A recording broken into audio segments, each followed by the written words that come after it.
What is up, everybody? Welcome aboard the Fantasy Fastrack. Today is Overreaction Monday. When you get value from this, make sure you hit that subscribe button so you can have that step up on your league mates for the remainder of the football season.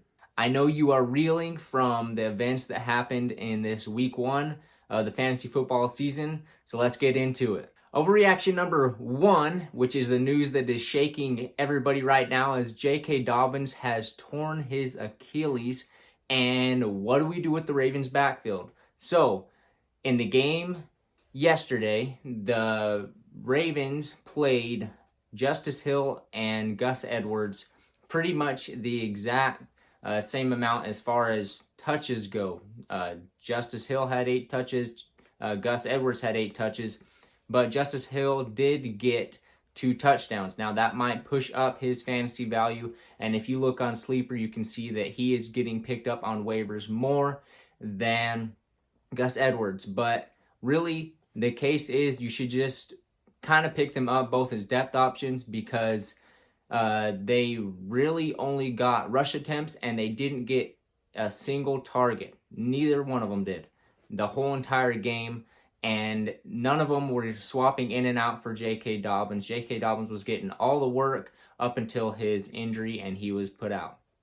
Number 1.5-ish, I'm just adding this in there because that came with the Ravens game, and that is Zay Flowers is awesome. Zay Flowers had 10 total targets, while the next highest person on the team had 3 targets. So that will change with Mark Andrews coming in, but the way Mark Andrews is faring, he may not be up to a full workload for another couple weeks because he's struggling with that quadricep.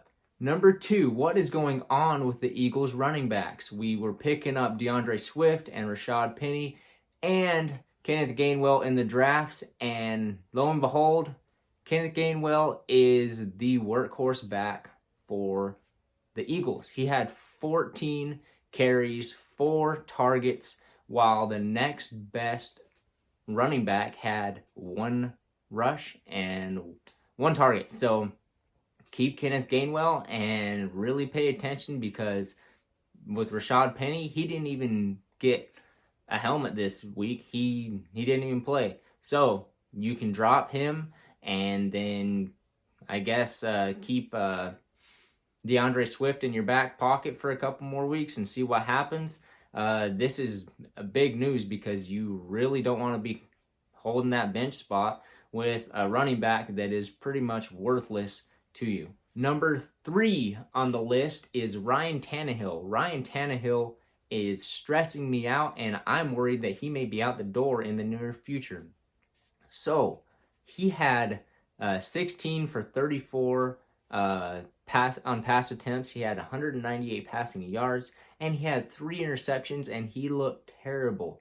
He played the whole entire preseason, was there for all the training camp, so I don't know why he is so sluggish out the start, and we may be looking at Will Levis real soon if that is the case, and that is going to completely plummet Derrick Henry's value because he's just not going to be getting those valuable touchdowns like he normally gets, and they're just going to be stacking the box, and he's not going to get anywhere, and all you're going to hear is how pissed off DeAndre Hopkins is for the remainder of the season because nobody can throw him the ball. He did have 13 targets, but he just caught a little bit more than half of those targets because they were just so bad.